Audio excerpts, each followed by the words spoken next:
Hello, this is Deb Wolf, Pet Expert on YouTube, and this is kennel cough.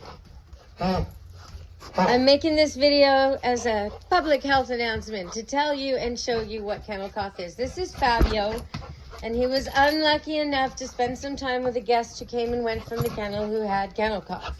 It's very contagious. It's a bacteria. The dog usually resolves it on his own. And as long as he keeps eating and drinking and is very active and doesn't have a fever, you just let it ride its course. But sometimes in an old dog or a very, very young dog, usually you can get serious problems and it just persists and persists. And then you go to the vet and you get antibiotics and that clears it up. Kennel cough is called Bordetella. And that's the proper name for it. See how active he is, running, jumping. I'll tell you a little more about it because this guy, his best friend Sonny, also has it. So we can film him while we talk about it. You might hear him coughing. He doesn't have it as severely.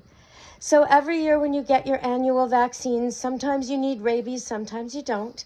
Sometimes they give you one that's good for 1 year, like when you have a puppy, or 3 years or 5 years. So sometimes you need rabies, sometimes you don't. But every year they recommend you get the Bordetella shot. And that's so your dog won't have to suffer through kennel cough if he's exposed. Now, these guys all had the kennel cough vaccine. They did. And it's no longer a nasal thing that they can sneeze out. It's actually a shot. So they were properly given the vaccine, and yet they came down with it.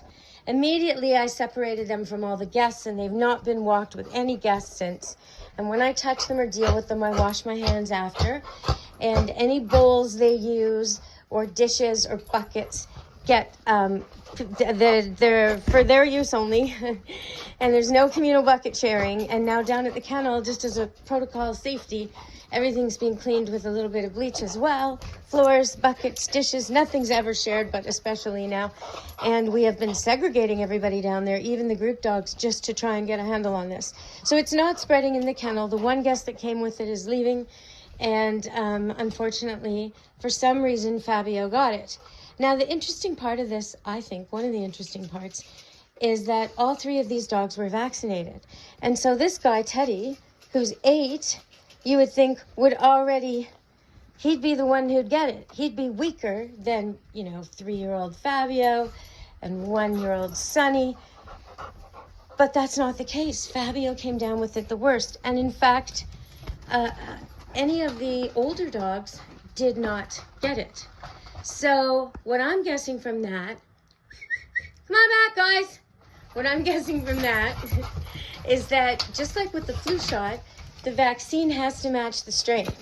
And so probably a vaccine that Teddy had a year or 2 or 3 or 4 years ago, before these guys were even born and being vaccinated, is the one that worked. That's what I'm thinking. So he's with them because he's been with them the whole time, and I didn't want to expose anyone else, and somehow he's not getting it, or Ted. So that's what kennel cough looks like and sounds like, sort of like a croup cough in a kid, a hacking cough that doesn't stop. And I'm going to show you one more thing about it. Let me see. Come here, Fabio. He doesn't want to come out because he's not in a very good mood with the kennel cough. I'll show you on Sonny. If I touch his voice box at all with my hand, which I'm about to do quite gently, he'll start coughing. Well, actually, he didn't, because his case is really mild. Fabio! Come here, bud! Fabio! No, he's like, no more medicine.